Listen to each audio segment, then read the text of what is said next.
together. Today's dialogue is our 13th edition, and our topic today is pandemic and health care. On March 11, 2020, the World Health Organization declared the COVID-19 a pandemic. 13 months later, we are still dealing with the effects of this pandemic. Here in the ECCB, we've already lost 112 persons, and worldwide over 3 million. Sadly, as yesterday, the pandemic continues to rage, and in some countries, it's actually on the rise. In addition to that, there has been massive socioeconomic fallout, and many people are experiencing real economic hardship in this period. The ECCB extends its heartfelt condolence to all those who have lost loved ones in this season, and also recognize the anguish, the pain, the suffering of those who continue to have economic difficulties in this period.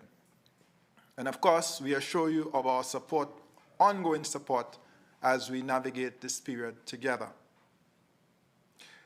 If you're interested, you can track the COVID-19 situation as well as the rollout of our vaccine program in our islands, in our member countries, on our Facebook page and on our website. We have a tracker that is daily, and you can see what is going on there. So what is the likelihood of more pandemics? How have our healthcare systems fared? What should be the priorities for our region in respect of healthcare as we move forward, drawing on the lessons of this pandemic? Well, these and many other questions will be addressed by our eminent panel, which I will introduce shortly. But first, some housekeeping announcements. This dialogue is being streamed live on our ECCB Facebook page and our YouTube channel, ECCB Connects. Attendees in the Zoom room will have the microphones and cameras muted and turned off respectively throughout the proceedings to ensure the smooth flow of the dialogue. Attendees are invited to submit their comments in the chat box and their questions in the Q&A box. I repeat, comments, chat box, questions, Q&A box. And so the moderator will read out those questions and to the panel. We also have a colleague from the ECCB monitoring our Facebook page, and our colleague will send the questions through to the Zoom room so that the panel can also field those questions. As always, we welcome and we request a respectful dialogue, and you should also note that the proceedings of this event will be available both on our Facebook page and our YouTube channel after this event for your viewing pleasure at any time. If you experience any technical difficulties during this event or this broadcast, we simply ask you to reconnect using the link provided. We are opening our audience poll from now. As you know, this is a very important feature of our dialogue. And so you will have an opportunity from now to answer the questions in the poll. So if you need to check out early, you can do the questions before you leave. And so we will go to the Mentimeter, and the code today is 50351947. So let me just repeat. If you're new, you simply go to your browser on either your smartphone or tablet. You type in www.menti.com, www.menti.com. The code today is 50351947. And once you've done that, the questions will appear and you can answer them. And so I want to thank you very much in advance for your participation. This is a very important segment in terms of feedback from our participants. We're very pleased today again to have several radio stations and television stations partnering with us for this dialogue. In Anguilla, Radio Anguilla, Cool FM Radio, Class FM Radio. In Antigua and Barbuda, Nice FM and ABS Radio. In the Commonwealth of Dominica, we have Q95, Carry FM, DBS Radio will be at 7 this evening, so you can get that on DBS this evening.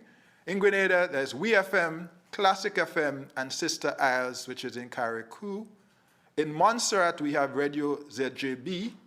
In St. Christopher and Nevis, Win FM, Vaughan Radio, and Freedom FM and ZIZ Television will do it at 1:30 p.m. today.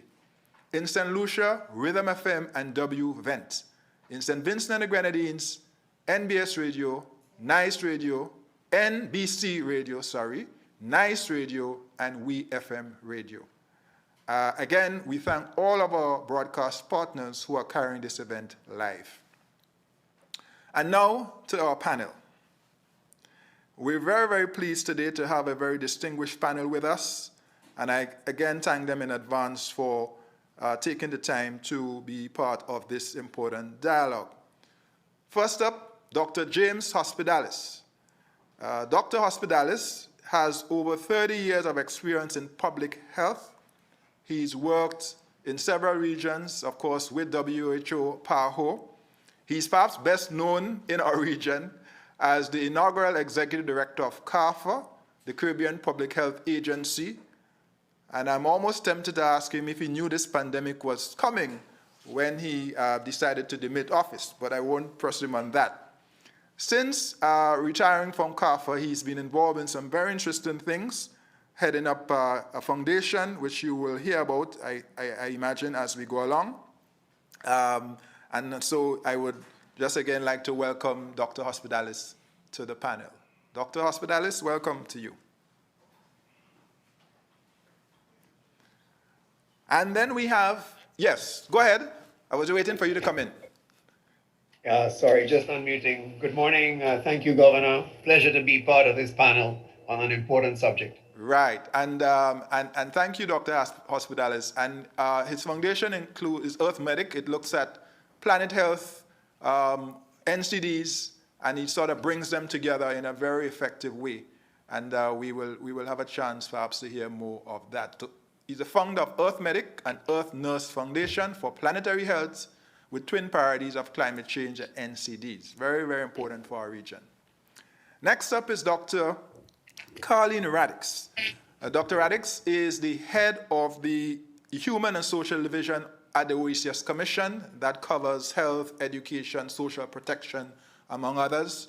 She is a trained physician and a public health expert. And of course, you will hear more from Dr. Radix in due course. I'm simply giving you a quick bio. The details are on our website, so I won't go into all the details now. And finally, last but by certainly no means least, is Dr. Damian Graves. Professor Graves is currently a lecturer at the St. George's University in the Department of Humanities and Social Sciences. Dr. Graves is a long-standing health advocate in our region, and for some of us, perhaps best known as a former Minister of Health in the government of St. Lucia. And you will hear from Dr. Graves shortly. So that's our panel. I want to welcome them. Dr. Radix, you can come in now, and then Dr. Graves. Well, thank you, Governor. This is quite a pleasure to be amongst colleagues, friends, and a very distinguished panel for this very important digital dialogue. So I look forward to the dialogue. Very good. Thank you. Dr. Graves. Well, thank you to all of you on set and all of you listening in radio land and Facebook land and social media land. It's a great pleasure to be here to articulate some of these issues, and I would say that this situation, this particular digital dialogue panel is long overdue. Thank you very much. Very clear, as usual. And so we will now proceed. So just again, for those of you who are new, you are listening or just joined, you are listening to ECCB Digital Dialogues. Our focus today, our theme today is pandemic and healthcare. We have three segments. The first is the moderator posing questions to our panel. Second, we go to our audience poll. And finally, we go to our Q&A. And so the time goes very, very quickly. So I'm going to get started without any further ado. I want to start with you, Dr. Hospitalis. You have shared that there have been about 8 pandemics in the last 100 years. And of course, the Spanish flu is well known, and now, of course, COVID-19. Dr. Hospitalis, help us understand the forces that drive pandemics. What does the science say about the incidence of these global threats? How often should we expect them as we go forward? Just unmute. Dr. Hospitalis, just unmute before you jump in. Right. Thank you. Yes, there have been about 8 or so declared pandemics in the last 100 years, which is where a disease spreads widely throughout the world in many, many countries, beginning with the so-called Spanish flu in 1918-19 that probably started in an Arkansas pig farm. Then you had, then the 50s, the 60s, flu, Asian flu. In the 70s, remember we had HIV/AIDS, and that's not gone away. Not a pandemic, but in the 90s, we had cholera re-emerge in the Americas. And then in the 2000s, we've had SARS, which many people would remember, and MERS, and then swine flu in 2009, and now COVID. So we have a history of pandemics in the world. They seem to be getting maybe more frequent. In addition, for us in the Caribbean, WHO doesn't call them pandemics, but vector-borne diseases, dengue, chikungunya, Zika, which was called a public health emergency of international concern, the threat of Ebola.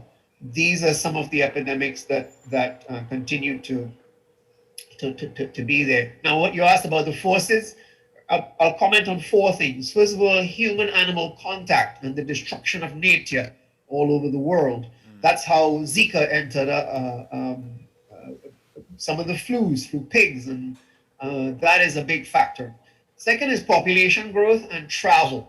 We used to have 25 million international travelers per year in the 50s, and now it's over 1 billion international travel arrivals per year.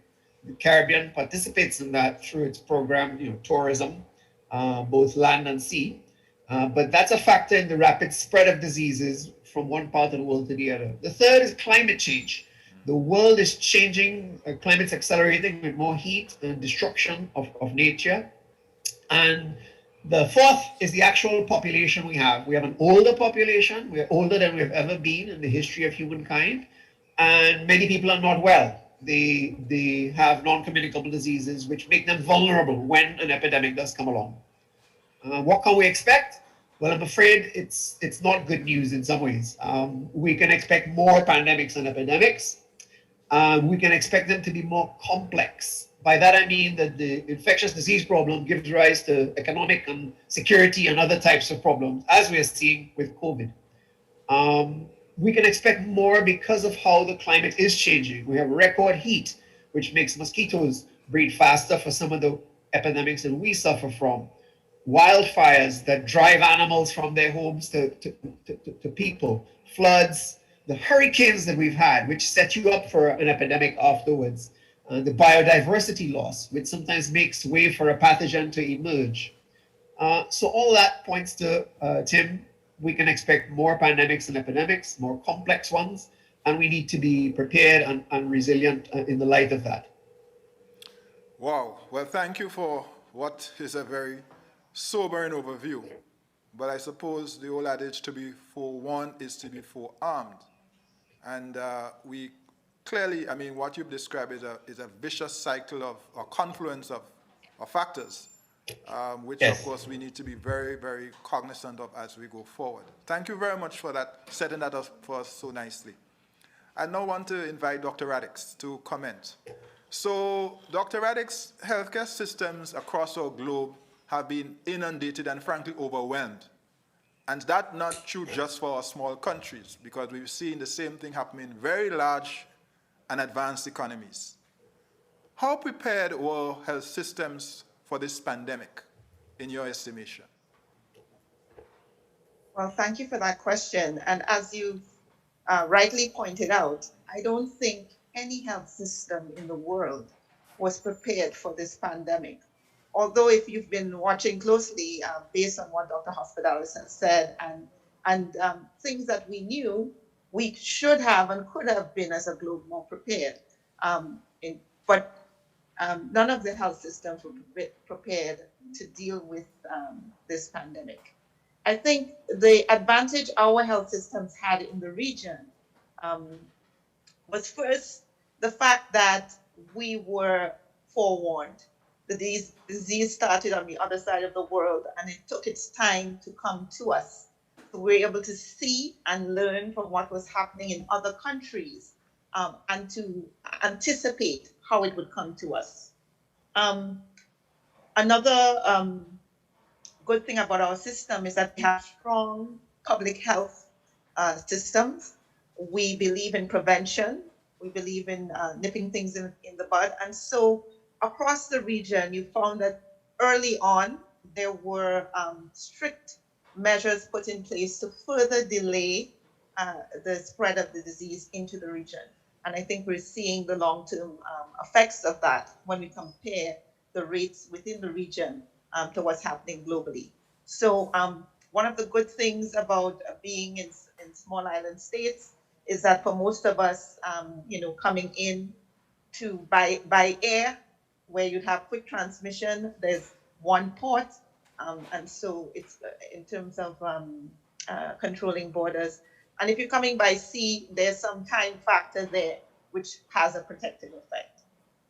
We also have very agile systems, being one of the most disaster-prone regions in the world, having to shift, and I think it's one of the reasons why we have such a strong public health system, having to shift to respond. We have hurricanes. We know what's happening in St. Vincent right now with regards to the volcanic eruptions. Dr. Hospitalis spoke to vector-borne disease outbreaks. And so we consistently had to be agile and to shift. And I think with practice, we've been able to shift into gear to respond to this pandemic. And we've also been able to learn our health systems and in some way, and our health professionals are a melting pot of persons who've been trained from many different parts of the world and connections in different parts of the world. So managing the disease itself, or persons who've become ill and have been hospitalized, we benefit from the knowledge from many different systems to be able to manage disease. And I think that's borne out in the number of deaths compared to the number of reported cases within our region, which are a bit lower than the global average of a little over 2%. In the Caribbean region, it's around that, but especially in the Eastern Caribbean, it's a bit lower at about 1.4%. And then our public health strength is again shown in the vaccination efforts.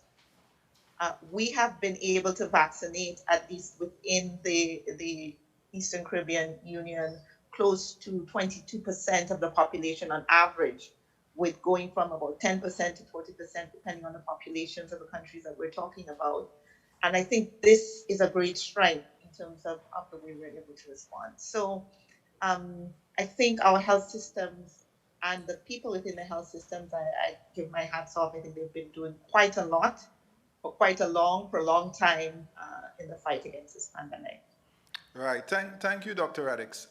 I don't know if I would have described our health systems as strong going into this pandemic, but you make a case for certainly their resilience, and it has to be said to their credit that we have done relatively well in managing this pandemic. So you're absolutely right about the fact that our health systems have responded under-resourced and as they are, and we have to give, of course, kudos to our frontline warriors, as I like to call them, our health professionals who have worked to help our countries manage in this period. And I want to, of course, thank you and the OECS Commission for all that you have done. You're kind of behind the scenes role, but your role is also very, very important. So I want to acknowledge that. Having said that, I will also quickly add that we have done so at considerable economic costs. And that cannot be minimized, because there's a dimension there, I don't know if we'll get into it today, which is on the mental health side as well, which is taking a significant toll on many of our people. So, but your perspective, I appreciate it, because the truth is sometimes we tend to look at the negative and not see the fact that there's value even in our limited situations. And our health systems overall have responded remarkably well, to their credit. And we want to, again, give kudos to our health workers. So thank you. Let me invite Dr. Graves to join the conversation now. Dr. Graves, you've been a long-standing health advocate in our region. You've served as a Minister of Health, among other things, in academia, but also very active in the social space, public policy, the public square, as it were. From your vantage point, what have you seen over the last decade in terms of areas of improvement, but also areas of deficiency that we need to address? Thank you very much for allowing me to join this conversation. And this is a very, very critical question that you have asked. And we have to admit that over the last decade, we have seen some strides. I think we have seen the strides in terms of health systems, or those managing health systems understanding the importance of having other people on the table, around the table, making certain decisions. As Dr. Carleen Radix has suggested, we have seen a sound COVID-19 response strategy, and she has outlined the reasons for that, so I would not go into that. But we have also seen what you call the OECS Pharmaceutical Procurement Service and Supply Chain Management, which is a model to other areas of the world, and we have to say kudos for that. We have seen some strides in our maternal and child health situation. We have seen some strides in infectious disease control and management, undoubtedly. And of course, we have seen some amount of success in an understanding and appreciation of the social social determinants of health. We have also seen some strides in the institutionalization of monitoring and evaluation, but there is still some way to go with that. And of course, policies and plans in human resources for health. I think we are beginning to appreciate that is important, and we're beginning to turn the corner, but there's still something that needs to be done. Now, what are the areas of concern?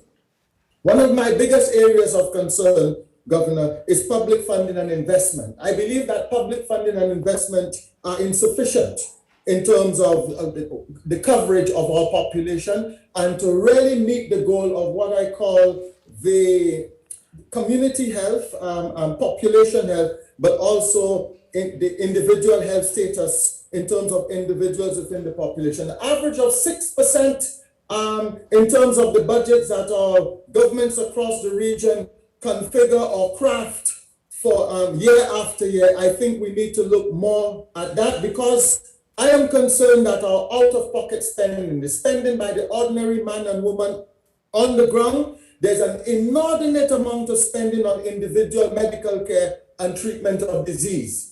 And we have to look at that. That is a critical issue that we have to take into account. And also the fragmented investment and allocation to specific programs. And I believe that there's still too much being looked at in terms of secondary care, and our primary health program, although taken up in some form, I think we need to inject more funds there for the purpose of health promotion, health education, information gathering, and the like.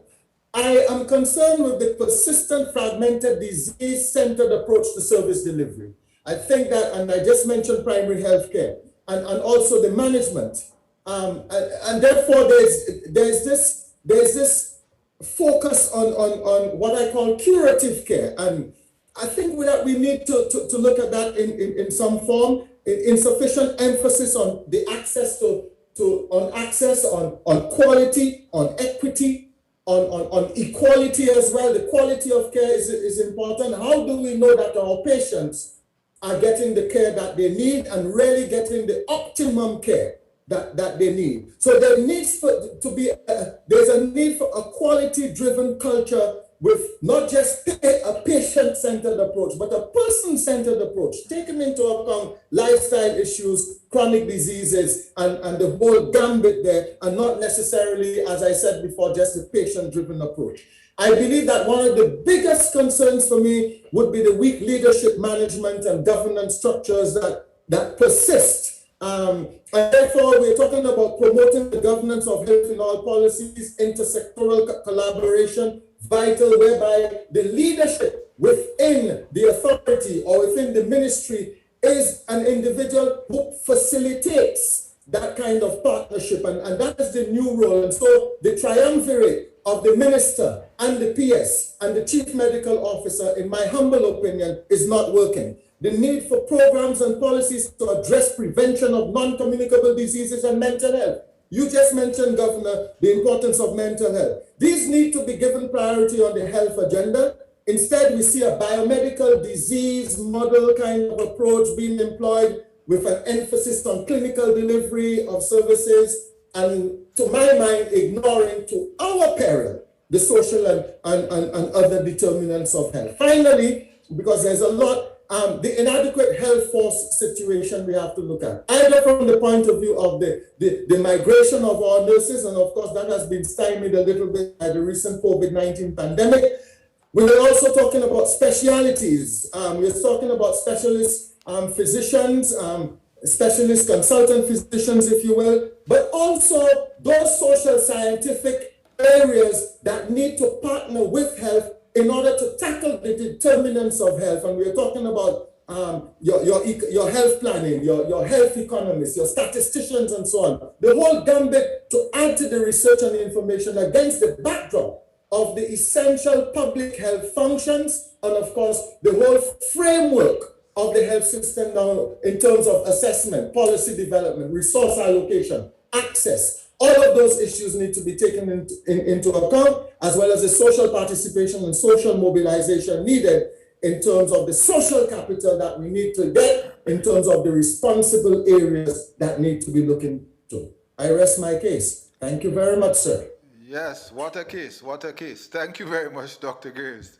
And I cannot attempt to say anything much on it. I mean, just to recognize, I mean, you've covered a plethora of issues: governance, the triumvirate between the Minister PS and the CMO, investment, public health, community health, primary health care, the model that is currently used, clinical over perhaps preventative health care, a range of things there, which is a very good segue to invite Dr. Hospitalis back to say, well, where do we go from here? What should be our priorities in this region? Thank you, Governor. I'll start in a slightly philosophical way, since I am perhaps the longest serving public health official at this level on the panel anyway. I think our number one priority, sir, is to pause and to learn from this situation and see how the COVID pandemic is actually part of a bigger picture of the unraveling of creation, if you will. And then to act, to invest in human and social development, and to invest in a healthier planet and environment, because those are the two building blocks of your healthy economy. And work better together among ourselves in the region than we have ever worked before. We like to grumble and complain. We don't know how to work together as well as we could and we need to. And second, make more noise at global level than we ever made before. So that's my summation of the priority. Take the moment. Don't just think, oh, we're going to get over this and then back to business as usual. We will get over it. But if we go back to business as usual, we would have failed in what I think is the most important priority, to learn from this situation. And I'm speaking now with 30 years of experience and then reading and looking back over the previous couple of generations, because you asked me to start by looking at 100 years of pandemics. I guess the immediate priority is to get on top of this epidemic of COVID, continue with your prevention measures, with the vaccination programs, and getting those to levels where we achieve herd immunity. That's number one priority. Addressing vaccine hesitancy, which is playing at play. And that has to be, I'm getting my vaccine tomorrow. I have no hesitation in saying the vaccines are safe and effective, of course, subject to whatever your local guidance would be. In terms of health broadly, not just these epidemics, but we have to focus on the commitments we've made with universal health coverage and on health security. We tend to ignore the public health functions. People clamor for the immediate things, the heart problems, the diabetes. So, and by the way, part of the recovering from COVID is to attend to the things that we've been neglecting. We perhaps attended to COVID, if you will, over as islands fairly well. I agree with Dr. Addix. But a lot of things got neglected. People with non-communicable diseases, also all sorts of problems, cancer that have been delayed. And so there's some treating with that needs to happen following as to people's health, people's travel, resumption of travel, resumption of job, all those are tied up. And they lend themselves as well to digital solutions. And here I would like to offer EarthMedic and some of our digital partners to look at how we can achieve a unified patient experience. And so again, we use the moment, not just to go back to before, but say, look, it would be really helpful if we had this and this. Folks have to evacuate St. Vincent now. It would be so brilliant if they had a mobile medical record that they had consent over and access to.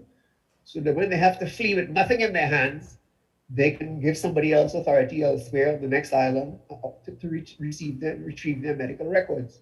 When you have to leave immediately in a disaster, or an epidemic situation, somebody will often feed you and give you a place to sleep. But your medicines, you have to think about that beforehand, and it's great if you can access yours. So that's an example of a lot of stuff to be done immediately.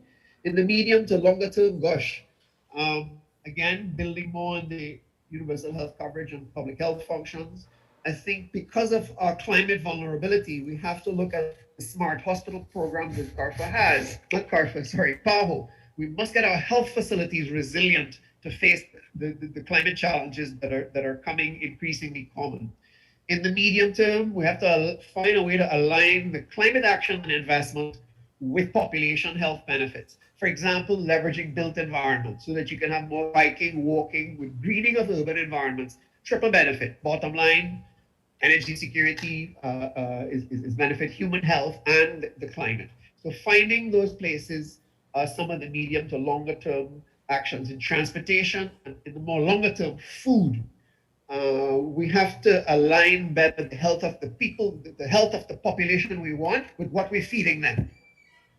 And it's a disaster at the moment in a way, because we have an increasingly obese population with more hypertension, diabetes, and that is connected to the climate and environmental story of how we feed ourselves on the planet.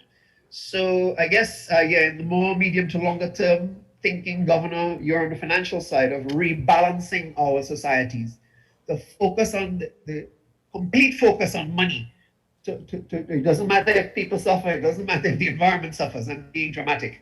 That is not getting us where we need. That is not sustainable, and we are paying the price. We have squeezed, we put our knee on the neck of the earth, if you will, for too long. And we have to pay, in the medium to longer term, we have to pay attention to that. So that's a panorama of some urgent stuff around the COVID vaccination program so that we can resume normal health activities, education, travel, jobs, and some of the medium to longer term urgencies that are really connected to the fact that we live in the Caribbean and climate change is accelerating. Right. So thank you very much for that. And as you spoke, the song came, Mother Earth is crying, maybe it's bawling, and we're reaping the harvest. As they say, if you sow in the wind, you will reap the whirlwind. And perhaps that's what we're experiencing at this time. There's several things you mentioned, and I just want to pick up on a Damian couple. Marley, not to cut you, Damian Marley has a song about that. Look at what they're doing to Mother Earth. Can't they see that she's hurt? Quite a good one, I recommend it. There you go. All right. Well, let's check it out. It's a Caribbean brother speaking to our existential threat that is the climate crisis. So you mentioned a number of things, and very quickly, I just want to touch before I invite the panel back in to comment. You spoke about NCDs. I was not shocked, to be honest, because I know it's high, but, quite distressed almost when I read recently that according to CARFA's 2020 report, NCDs account for 77% of deaths in our region, 77%. Almost 4 in 5 deaths in our region are attributed to NCDs. What do we mean? Cancer, obesity, diabetes, hypertension, heart disease. And that is up from 73% about 5-7 years ago. So the situation is actually getting worse. So that's very, very sobering. And as you said, the immediate focus priority needs to be to control COVID, but we have to keep our eyes or refocus as well very quickly to the NCDs and what is the havoc it's wreaking in our region. And it's going to be challenging because you make the point for investment, so does Dr. Graves, but after this COVID shock, as we like to call it in economics, there is probably going to be even less money to go around. How do we ensure that we really get the requisite investment and we get the right balance between, say, primary and curative care? To your point, and in fact, Dr. Radix and Dr. Graves, you made the point about digitalization. And I want to underscore that because as we look to find resources from our existing budget envelopes to apply into healthcare, we have to be smarter. And smarter means using digital means. To the extent that we do that, we can in fact generate additional resources for health.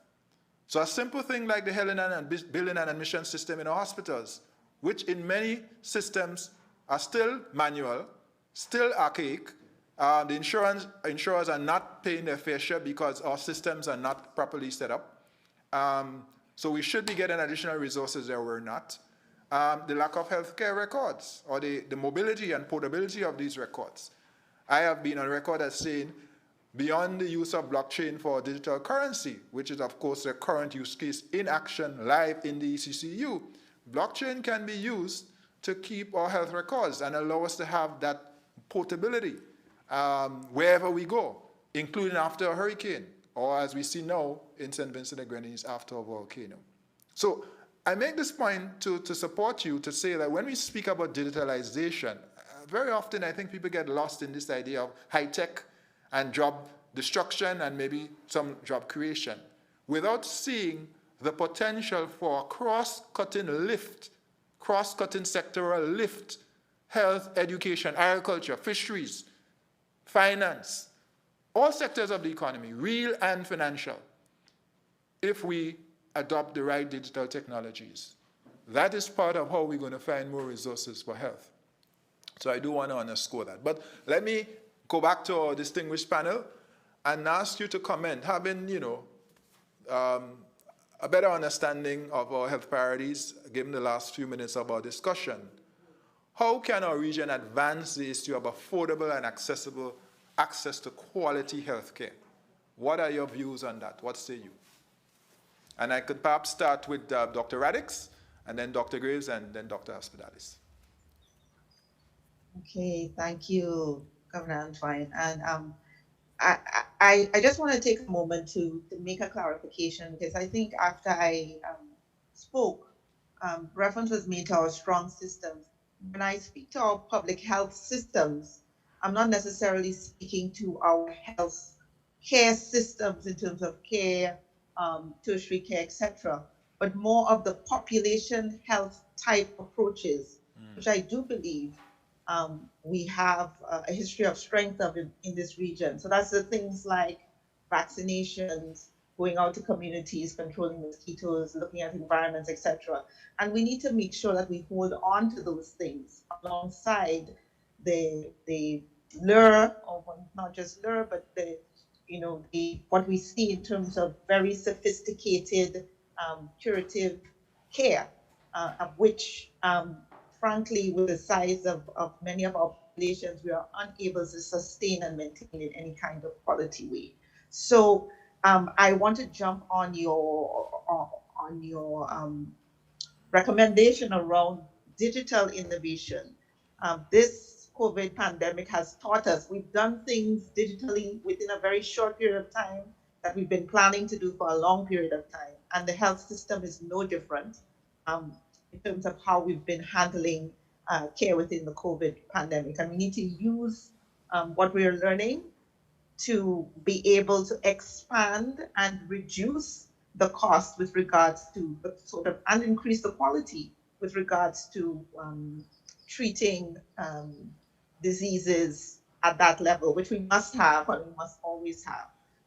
And so we need to be able to do it differently, working together to pool resources and tapping on resources that are not physically in our space. I also wanted to say that we need to really focus on, we've been talking about investment. And what does investment mean? I'm not an economist, and so so I don't know the money side of things. But I do believe that the biggest export from our region are people. And I believe people are our greatest investment. And for the health system, it's no different. So we need to sit, reflect, look at our human resource, which are some of the most agile and multi-talented people, because they have to be within our small systems. And we need to be able to arrange our systems, not based on huge populations, but taking advantage of our small states, and being innovative in the way we practice and deliver care, so that not necessarily taking wholesale solutions that have been created for a different context. And so I think I'll leave it there. But for me, those are the two big areas in terms of innovation and investment, both on the digital front and on our human resource front, really reimagining what our health workers look like, who they are, and what they do in order to ensure that we have a healthy population. Right, thank you. And Dr. Alex, as you spoke, one other area that I'm sure you would agree with is the potential for telemedicine in our region to really help us access. Absolutely. Telemedicine is, just to say, more than one person has spoken to the mobile health record, and I wanted to mention that this is something that we are already looking into piloting with one of our projects in the health unit at the OECS Commission that came out of the 2017 hurricanes. So we're looking to see if we might be able to use it now with the situation with persons moving in St. Vincent, or persons owning their health records in a way that's digital and can easily be accessed when they've had to move quickly from one space to the other.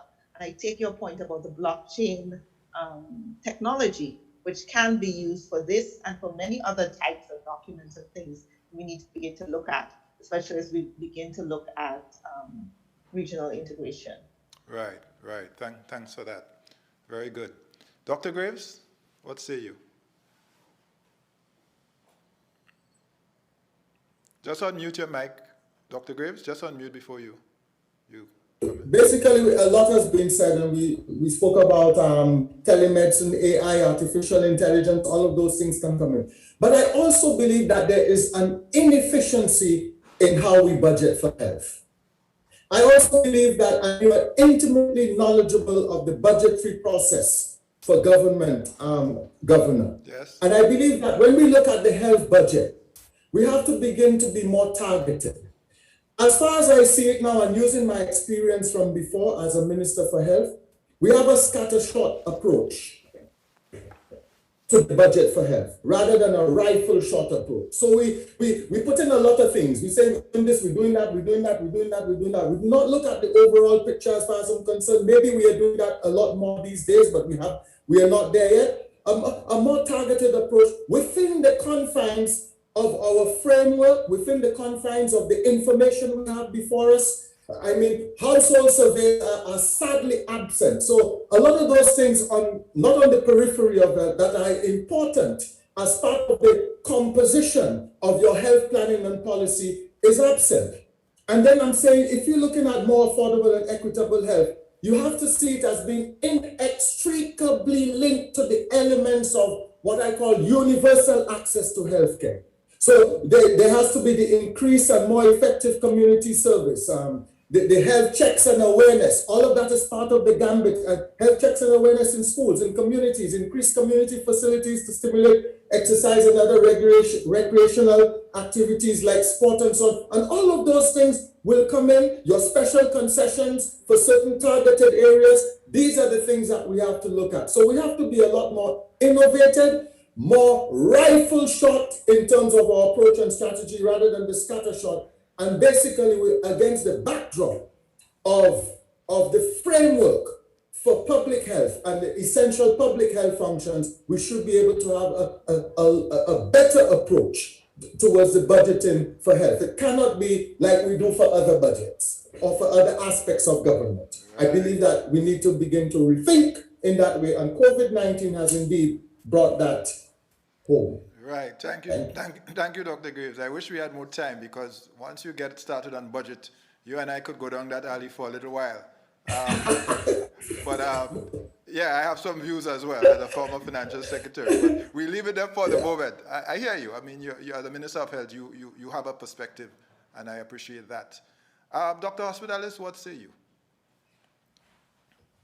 Thank you, Governor. Well, I think in terms of accessible, affordable, I'll comment in two ways. One is on healthcare services themselves, and the other is on what Damian has been talking about, the supportive environment, the public health goods that we need, and where do you get the investment for those? We also talked about quality, so doing the right thing right is the shortest definition of quality I know. Colleen mentioned, Dr. X mentioned, we have a mix, a diversity of not only of countries, but of the people who work in our health systems. So that's a part of how you have to think about, how you achieve the accessibility. I think a big priority is we need to be much more participatory and listen to and engage people and communities. What WHO sometimes or other authors call the seventh pillar. And there are the 6 pillars that Damian referred to earlier, and the 7th pillar is often, the community, the student at home who has a smartphone and can help with granny's diabetes and so on. And also that group can help to pull in information that we don't currently have. So again, the digital piece is there.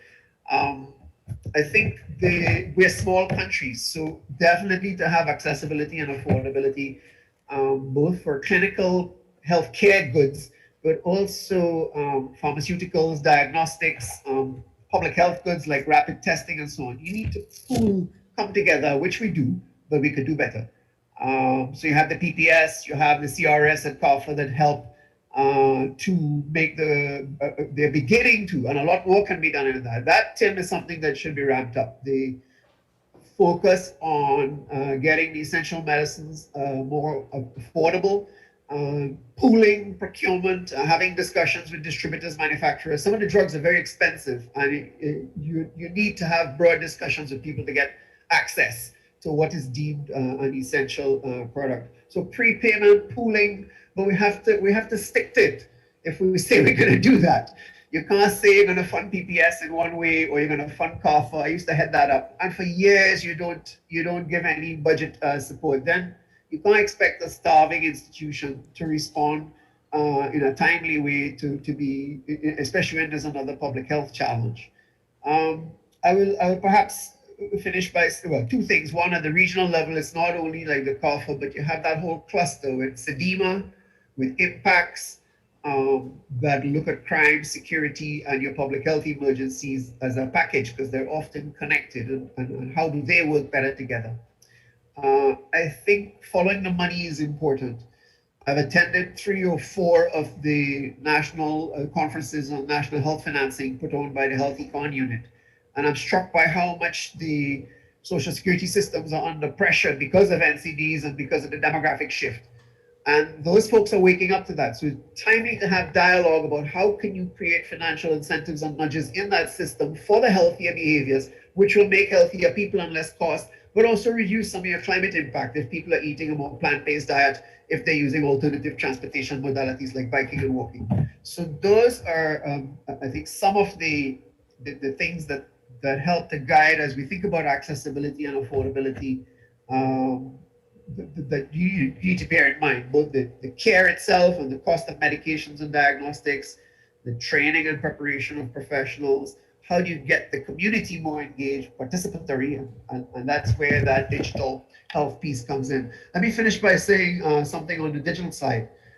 Of the 10 biggest mobile phone operators in the region, guess how many of them have invested in health programs? Sorry, of the 10 biggest mobile phone operators in the world, guess how many have invested in health programs? Tell us. All 10. All 10. All 10. Orange, AT&T, Verizon. they are all investing in health, not from public good purposes, but for the purpose of how can they create a market. So if we don't look sharp in about 5 to 10 years' time, we'll wake up and Google will control digital health for profit motive, not for public good motive.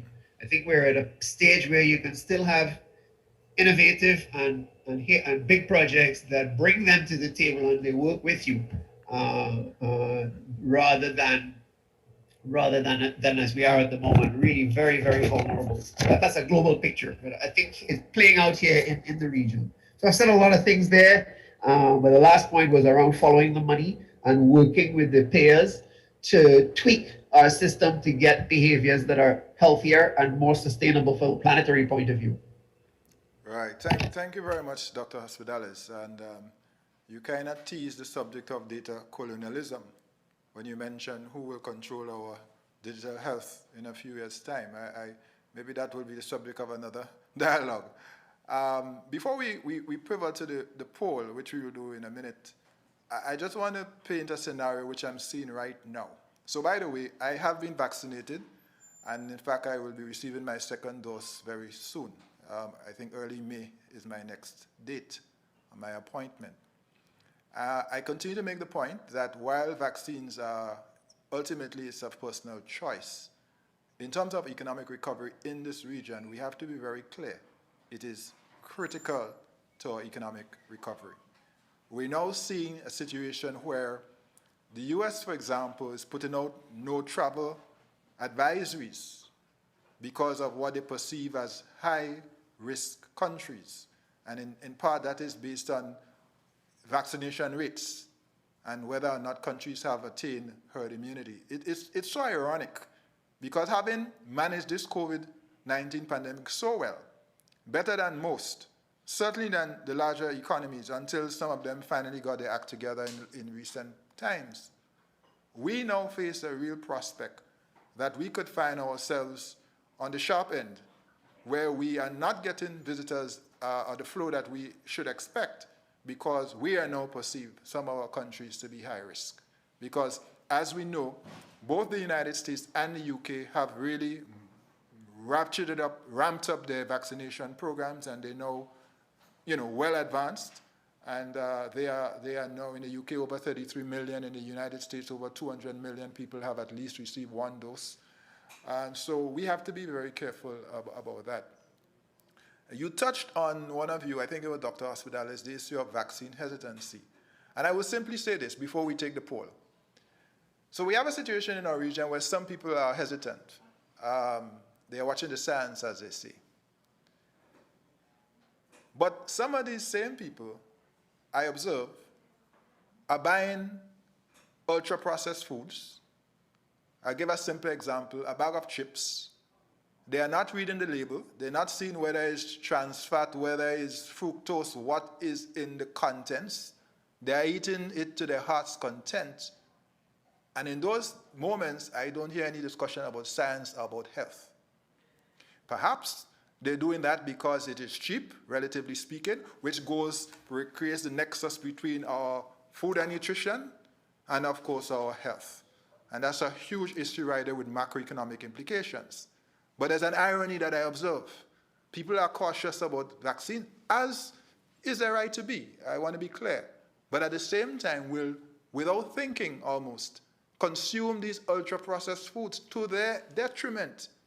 And if you don't believe me, just look at the CARPHA report, which shows that 4 in 5 deaths in our region, almost 4 in 5, 77%, are NCDs. Obesity, diabetes, hypertension, cancer, and the like. So it's a moment where I think we need to have clarity, and we need to, as a region, really focus now on what is really, really important, and get it right. Having said all of that, I want to encourage people to consider and consent to taking their vaccines. Now to the poll. So as we indicated earlier, our poll is via the mentimeter.com. We're going to take the questions in a minute. If you're joining us now, you are listening to ECCB Digital Dialogues. Our topic today is pandemic and healthcare. On our panel are Dr. James Hospitalis, Dr. Carleen Radix, and Dr. Damian Graves. We are about to enter our second segment, which is our audience poll, and then after that, we're going to go to our questions and answers. www.menti.com, that's the access, and then the code is 50351947. Let's check out the responses so far. So we're doing a check-in now. Let's see how we're doing. Question number 1. From a personal standpoint, what is your main concern about health care? From a personal standpoint, what is your main concern about health care? There are 3 options.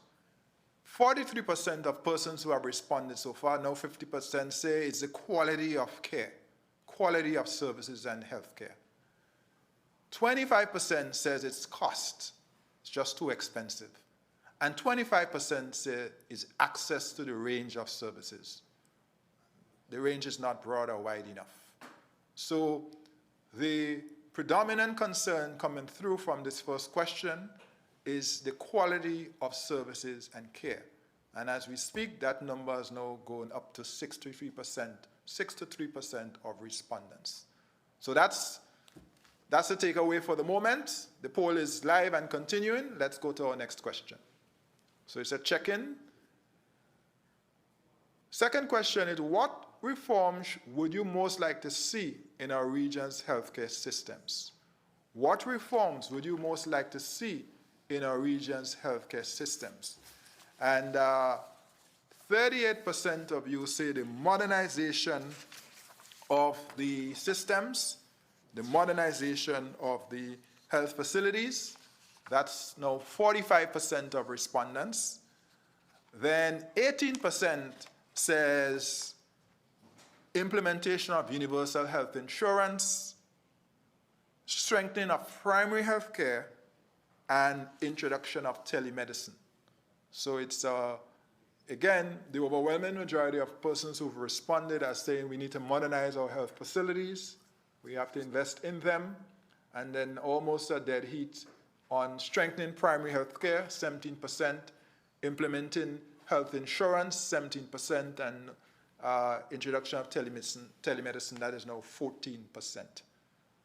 So there you have it. It's an indication of those of you who have polled. At ECCB, we always say feedback is a gift, so we want to hear from you.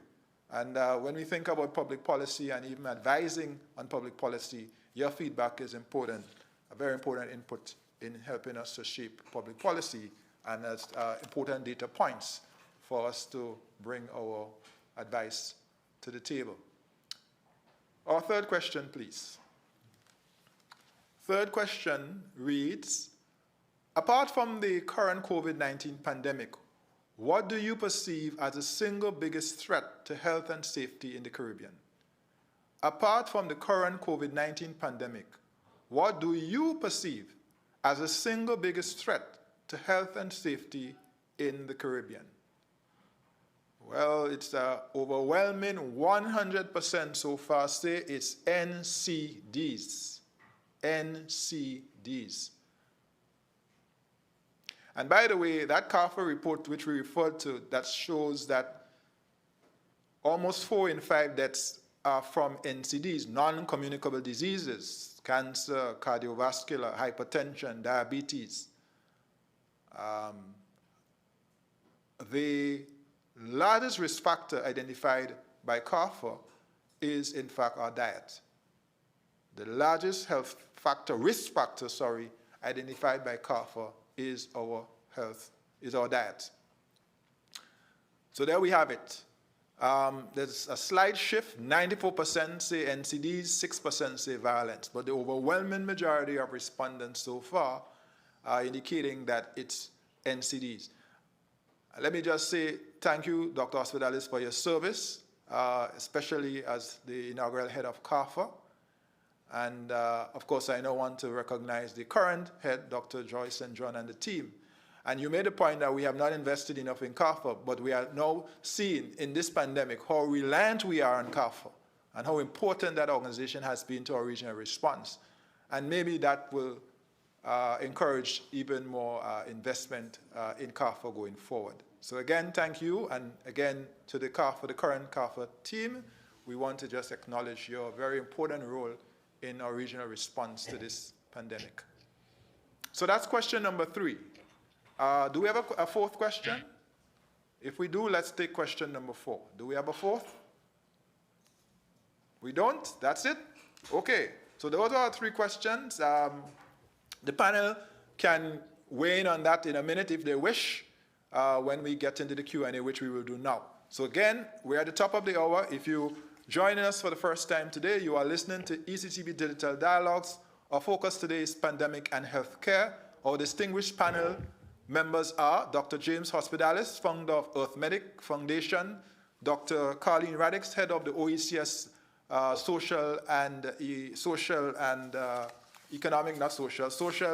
division, and Dr. Damian Graves, who is professor at the St. George's University.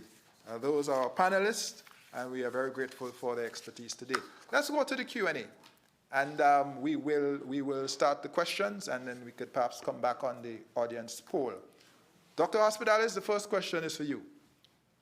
You referred to the aging global population as one of the forces that require consideration in the context of emerging and future pandemics. Have we given sufficient thought to this issue from the perspective of Caribbean societies, particularly those in the diaspora who are desirous of retiring in their home countries? Have we given sufficient attention to public health, social planning, and re-engineering for our aging populations? Dr. Hospitalis, can you take a go at that one? Thank you, Governor. I think our societies have a certain degree of ageism built into them. Certainly having crossed 60, I see that people, the structures in our society are not necessarily age-friendly. So this, and this is an important point that you're bringing, how to facilitate that side of it. An example, we had an auntie here going to a home for the elderly. Trinidad and Tobago has discovered about 150 such homes, and they are very cut off. And with the COVID regulations, it means some people who are resident in homes for the elderly don't see their loved ones for weeks, for months, for the whole year. And the place has no phone, no digital connectivity, no way you could do a Zoom or anything like that. So old folks don't count. But old folks do count because they can vote, and there are ways in which you can bring them in more. And as the population ages, the biggest, for many years, the Caribbean, as many other parts of the world, had a very large young population. But the most rapidly expanding part of the population in most of the countries is population over 60. And we're getting to the point in society where the people who are over 40 will outnumber the people under 40, which will be the first time that's happened. So I think more consideration, in short, has to be given to your older generation who have a lot of wisdom, a lot of experience that can help with some of the current challenges that we face. So that's a general sort of answer. I guess the question, it was framed more broadly on facilitating retirement back to the region. Yes, having our people in the diaspora return comfortably and I guess safely to our region. Right. Yes. That's an interesting one. I mean, they want somewhere safe, secure, free from fear that if something bad's going to happen. And if something does happen, then the system is set up to respond and support you with your health problem. I mean, in the broadest terms. We have reasonable health systems, but we also have a lot of gaps still. And you have the constant problems of out-migration to deal with when you're delivering quality health. And public health goes beyond just a health access facility, water, food safety, traffic safety, other dimensions of well-being in an environment. Again, I think some of the climate actions that are recommended will bring immediate health benefits to populations, reduce some of the traffic safety and other risks, make it a friendlier environment for living in, and therefore hopefully more attractive to your retiring diaspora. Right, thank you. Let me just interject. I think Damian wants to come in, and that's fine, but let me just interject from an economic standpoint. So beyond the care of people who want to return home, retirees, which of course we want them to come back. From an economic standpoint, the care economy is one of the fastest growth segments in the world today. So if we're thinking about how we grow these economies, how we diversify our economies, we will do well as a region to position ourselves to be able to deliver care to this aging population, many of whom coming back have the disposable income, either retirement savings or insurance or a combination of both, to live comfortably. But their concern is about adequacy of healthcare arrangements on the ground. My hope is that the pandemic experience of telemedicine, where they had to receive a lot of their consultations from their homes, might give them a little bit more comfort about the viability of that modality for them to receive quality health care back in our region, back in their own homes. They've built lovely homes, they want to come home. They ought to be able to enjoy their homes and have that access. Now, of course, if there's an emergency, there has to be a response on the ground, and that is where we have to make sure the arrangements work for them. But I just want to make the point, beyond caring for them, they are our citizens. They have served, they have worked hard, they've sent remittances, they want to come back to the lands of their birth. There is an economic opportunity, is the point I'm making, for this rapidly growing care economy, and our region needs to be positioned to take advantage of that. Dr. Graves, you wanted to comment, please. Yes, Governor, I mean, the three polls, the poll you conducted there, quality of services, modernization of health facilities, the single biggest threat, all of that can be wrapped up into one in dealing with this matter. But I want to change the focus from basically the individuals in the diaspora coming down and wanting to access those services. I want to shift home base a little bit. And here's the problem we have. Although we are now saying that 60 is the new 40, because people seem to be living longer and so on, but we also have to deal with the area of population senescence. As long as, once you have a situation of 7% of your population being over 65 and over, you have reached, in demographic terms, the limits in terms of population senescence. And we know that that is growing. But here's the point I have. Sorry, can you just take that again? Population, I want to make sure we heard you clearly. Population what? Population senescence. Okay. Population senescence. So here's the situation. Here's an old lady living in your home territory, Governor, Grenada, but living in Tivoli. Yes. Okay, just an example.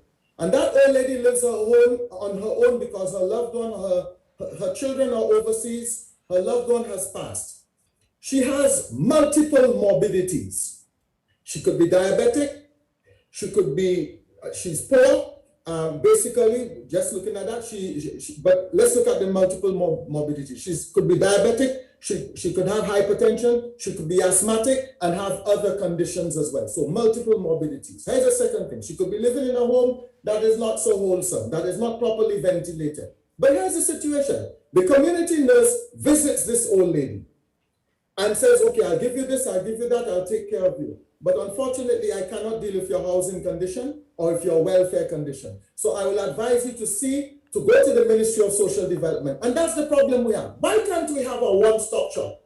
Why can't we have an integration of services per se? Why can't we have that nurse or that social development officer coming into there and saying, yes, I understand that, so let me take care of your business, instead of referring this lady, or even if she goes to the office of the Ministry of Health or Welfare or whatever it is, she's referred to other places. Why can't we begin to have a mindset of integration of these services? And when I say integration of these services, I'm talking about a mindset. I'm not talking about a means to an end.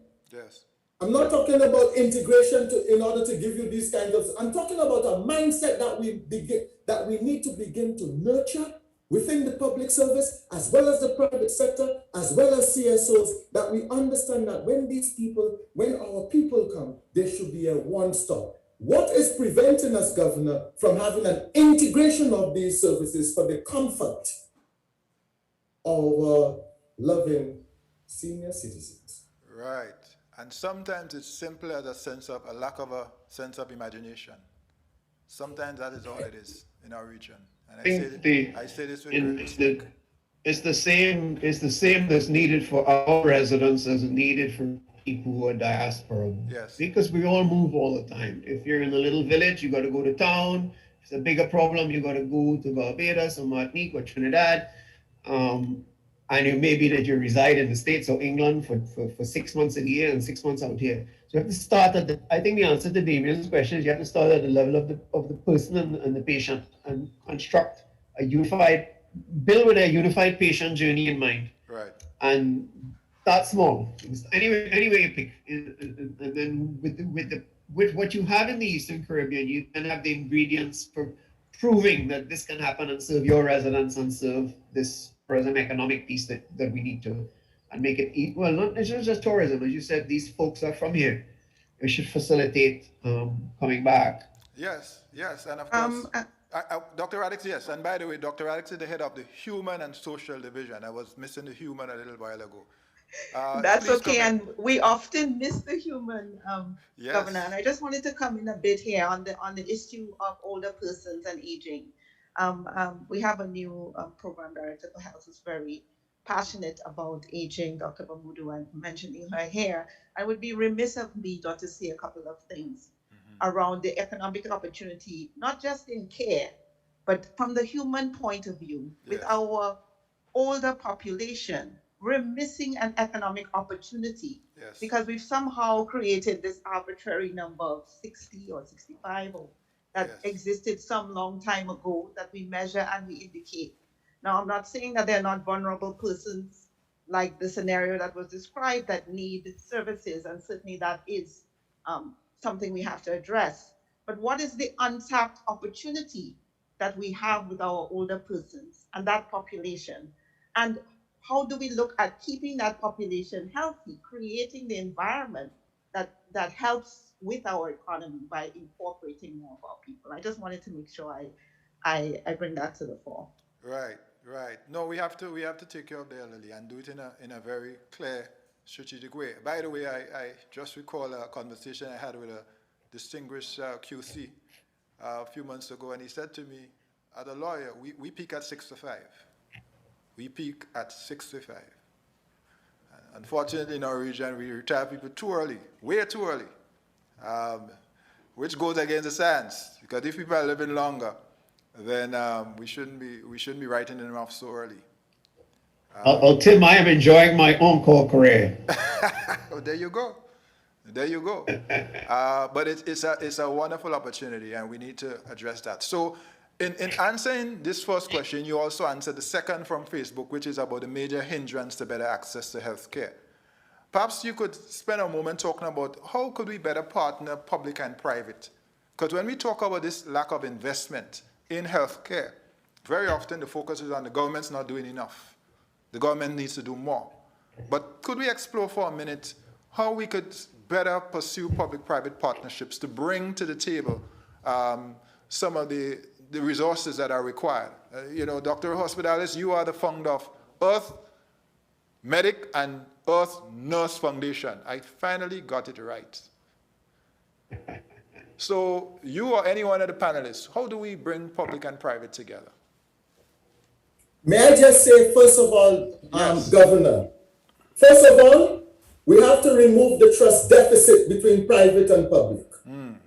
That is an overarching thing that has bedeviled our existence for a long time. So our private doctors, for example, who have set up shop in terms of dealing with patients and so on, have it's almost like an epidemic in terms of that kind of distrust of the public sector, and the public sector too has a distrust of the private sector.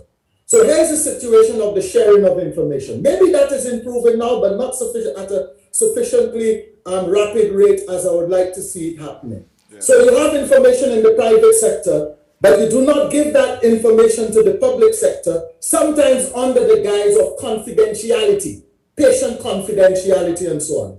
So they have been operating at odds. They have been operating at cross purposes instead of the integration. So sometimes your national health statistics is severely lacking because you don't have the authentic private sector providing those kinds of statistics to give you a better picture for planning purposes, for national health planning, national health policy purposes. So my first, and I'll add to that a little later after my fellow panelists have come in. But I think the first order of business, if you want to get this going, we have to find a way to remove the trust deficit between the two. Okay. Thank you. Thank you. Who else would like to comment on this one? Dr. Radix and then Dr. Hospitalis. Okay, are you hearing me? Because Yes. I've been getting messages Yes, that we are hearing you. sound is low. We are Okay, hearing. so I'll try to keep the mic a bit close. I think maybe I'm going to just be a bit philosophical and not get to the sort of nitty-gritty of the private-public encounter. But what I will say is this, especially in our context, that when we're looking at health, which is everybody's business, there used to be the slogan in Grenada that tourism is everybody's business, and there is a slogan in St. Vincent right now about health being a shared responsibility. But health is really all of our business, and so I think in our context, at least at the beginning of the idea of what we want from health, needs to include everyone in the conversation. So public, private, etc. And if we're able to sort of set collectively what it is we want for our population, what we want for our mother, our daughter, our son, then we can begin to fashion relationships, Yes. maybe with a greater level of trust that can really impact the issues at hand. So I think I'll just keep it at that philosophical level. Because when 77% of our deaths are due to NCDs, all sectors are affected. Right. Very important point, because what you are calling for is an all-of-society approach to health care, which we have tried very much to deploy with respect to the pandemic. And, I'm hoping in all of this difficulty, this very difficult season for our region, that there will be some legacies from the pandemic, one of which will, of course, be the need for that all-of-society approach that you've just espoused, Dr. Radix, in the way we go forward with healthcare. So I thank you for that intervention. And just to add on public-private sector, and I'm addressing a question that in the Q&A box. The question was about public and private, so you spoke to that. And how do we support, for example, local food and beverage sector? And my mind went again to the food and nutrition security discussion. How do we support our local food and beverage sector, our farmers, our fishers, to be able to bring to table healthy foods that will assist us in addressing this crisis, this epidemic that is NCDs in our region? Any additional thoughts on that? Well, one thing, if I can jump in, Governor, and it ties to the question about partnership with the private sector, is in the area of food and in the area of labeling and consumer empowerment. We heard about NCDs, how important that is, and that food is a major driver. I would also say inactivity. I'll come back to that. Yes. But we need to look, as Dr. Radix was saying, not only at public-private, but I would talk about 4 Ps: public, private, people, and planet. Right. Public, private, people, planet partnerships.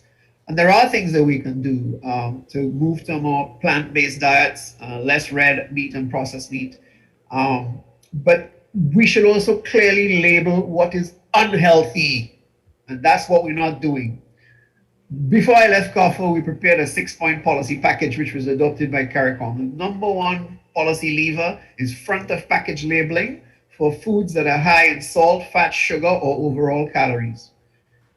You're not trying to be red, green, yellow, or any other color code. It's a simple stop sign sort of warning. Stop. This food contains high salt, fat, sugar, or calories based on the Power Food Nutrient Standards. And it gives the consumer something to look at and make a decision then about on the healthfulness of the food. And such foods may not be in schools, and such foods may not be marketed to children, which are 2 other aspects of the policy package. So this is a compliance-based partnership issue. As soon as you put that policy in place, they will be lining up to show how they are reformulating products and how they are becoming healthier. That is how you do that partnership, I think, with the food and beverage sector, at least that part of it that is contributing to the problem. I think for built environment, there's a lot of possibility to partner with private sector, developers, existing local authorities, and sports. We have so much existing savannas and stadiums and roads. We can do a lot to make alternative transport easier and tie in the private sector. Two other categories. One is insurance, especially risk insurance. When you look at World Economic Forum global risk report for this year, climate inaction is the #1 risk that they see for the whole world. So if we talk to corporate entities in the Caribbean about their policies on climate as an enterprise risk management issue and engage the boards of corporations, and especially insurance companies, that gets the discussion going. And you may say, where am I going with this? Well, as soon as you start to ask that question of a corporate board, and they ask the company CEO, well, what are we actually doing? One of the things they will have to do is to start getting healthier workplaces, healthier food, supporting people to bike and walk to work. So you immediately serve a health agenda as well. And then the last are the digital partners. There's enormous scope. I already told you, the 10 biggest telecom operators in the world are investing billions in health. Call them to the table. Call Digicel, call Cable & Wireless and say, what can we do together? How can you, these are some of the things we're wrestling with. And I think they're ready. We'll be putting on a workshop with mobile operators in the near future. It'll be global, but I keep advocating to use the Caribbean to work with the Caribbean as a demonstration site because of the institutions and partners here. So that's food and nutrition, that's people's movement, transport, that's insurance and the financial sector. Sagicor and Guardian Life are hemorrhaging because of NCDs. They could easily finance from the savings of a program, a sustained region-wide education program on NCDs and wellness, which has been called for more than once by the Council of Health Ministers, but nobody has stepped up to put the money in it. That's a regional public good. The spend is not a lot compared to a few CAT scans and a few high-end bypass surgeries, but the impact would be tremendous. Right, thanks for that. And just if I may jump in here hold a on, little bit. I'm coming to you because I'm going to give everybody a minute for their final comments. So, Dr. Graves, just stick a pin. I just wanted to say very quickly, make that connection. When you mentioned the insurers are hemorrhaging, the point is that because of NCDs, premiums keep going up. And our people need to appreciate, make that connection. We complain about premiums. And of course, we want to see them stay low or relatively low. But once NCDs keeps rising the way they are, there's a knock-on effect in respect of premiums charged by insurance companies for health plans. And we have to make that connection. In other words, if we want to bend that curve down in respect of costs for insurance, health insurance, primary health care, controlling NCDs is a vital part of that. Let's get to our closing round. Dr. Graves, let's start with you. Okay, so I have to change what I wanted to say because this is the closing round. I know I just have 1 minute. But I think that my mind is, uppermost in my mind is the whole business of the resilience of health systems or strengthening health systems and so on. And I think that COVID-19 has taught us what is not normal in what we considered normal before COVID-19. And therefore, I think the lessons that we can learn from all of this for our health systems is the recognition of what I call the global nature of health crises and the need to clarify roles across the broad spectrum of actors at all levels of the global system, including within our countries. Another precondition is the legal and policy foundations that we must use to guide our responses and establish a certain amount of accountability and transparency as well. But also the strong and committed health workforce that we need in terms of what I call building social capital, a sense of worth and community responsibility among health actors. And I agree with you that all hands on deck, Carleen. Dr. Radix said all hands on deck, and I agree with that. But what we need, therefore, going forward is up-to-date information, a sense of diversity in addressing the issues, self-regulation, the integration that I spoke of before, but also the adaptive ability. In other words, to transform in new ways, to improve the function of our health systems, not only in time of crisis, but in normal times. Right. Thank you very much, Dr. Graves. Dr. Radix, please. Thank you, Governor. First of all, let me just say thank you for being a part of this very relevant discussion around transforming our healthcare into strong and resilient systems. And so I want to just repeat or echo a couple of things, what we've learned from the pandemic.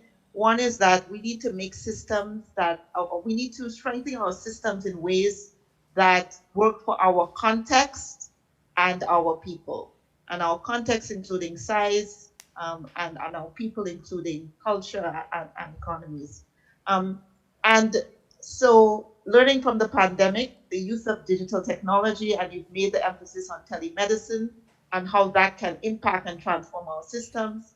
And of course, the use of our people, how our agility in terms of having the right mix of human resources to transform the way in which we deliver health. I think people transform things.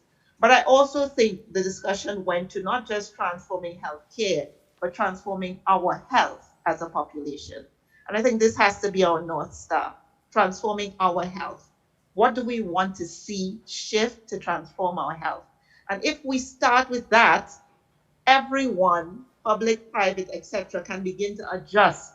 There's a terminology used in the environmental sector about just transitioning, and transitioning from old energy means to when you're doing greening and adjusting jobs accordingly. And it's the same thing if we talk about the private sector and the food and beverage industry. They need to go through a transitioning. We're not saying that we need to get rid of things. We all need to eat and drink. But if we know that we want the North Star of a healthy population, all of us have to get on board and make the shifts that we need to make to transform the lives of our people. So I think I'll leave it there. Thank you. Thank you very much, Dr. Radix. Dr. Hospitalis? Thanks, Governor. Well, closing remarks. I think since we're on the subject of pandemics, we've seen a dozen or so in the last 100 years. They seem to be increasing in frequency. We're going to see more of them for reasons outlined. And so the preparation as small islands, especially in terms of the healthcare systems that you have and the public health security that you invest in, will be important, especially given our dependence on travel and tourism. Where are we going the long term with travel and tourism, asking people to spend 2 or 3 tons of carbon to come and visit us? I'm not sure, but that's a different discussion. I think more and more climate will become the dominant force, the dominant thing in our societies. And so, respecting our other mother. Today is Earth Day. Earlier today, I was planting some trees for food with a local community.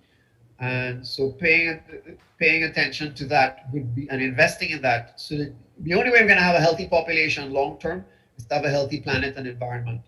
And so readjusting that balance longer term would be important. Right. Thank you, Dr. Hospitalis. Public, private, people, planet. All of society approach. It's been a real pleasure, and we're grateful to all of our panelists, Dr. James Hospitalis, Dr. Colleen Radix, Dr. Damian Graves, for sharing your time and expertise and your passion, it came through, on this very important subject of healthcare. On behalf of the ECCB, I wish to thank you again for making yourselves available, and obviously we must continue this important conversation. Before we go, let me also thank all of our participants who joined us in the Zoom room, on Facebook, and all of our partner broadcast stations, radio and television, which facilitated the broadcast today. Finally, I'd like to thank our ECCB team, Dr. Emma Fasordo, who is the coordinator of the series, and she works out of the governor's office, Shermalan Kirby, Karina Phillips Summersall, Shana Daniel, Mr. St. Alston Crawford, Mr. Keith Finch, Mrs. Monique Frank, Elizabeth Whalen, Janelle Brathwaite, Lyndon Jacosel, and any other colleague who I did not mention by name whose work today, I give you my thanks. Finally, in closing, I was advised a few minutes ago that there was another eruption of the volcano in St. Vincent and the Grenadines. And so, again, our prayers, thoughts, hearts go out to our brothers and sisters, and we stand strong with them in solidarity, not just in prayers, but in also practical support. I can tell you the ECCB has already transferred $1 million, having been approved by the Monetary Council. That was done yesterday. And there are several other areas in which we're helping, and of course, those are going to be spoken of in due course. And I want to conclude by encouraging us to draw on our faith and fortify our minds in this period. 2 Corinthians chapter 4, verses 18 and 9. We are hard pressed on every side, but not crushed. Perplexed, but not in despair. Persecuted, but not abandoned. Struck down, but not destroyed. I don't know about you, but that scripture has been a tremendous source of encouragement and comfort to me over the many years in public life, in hardships such as we have now, and I commend it to you. Thank you very much, everyone, for joining us. God bless you all.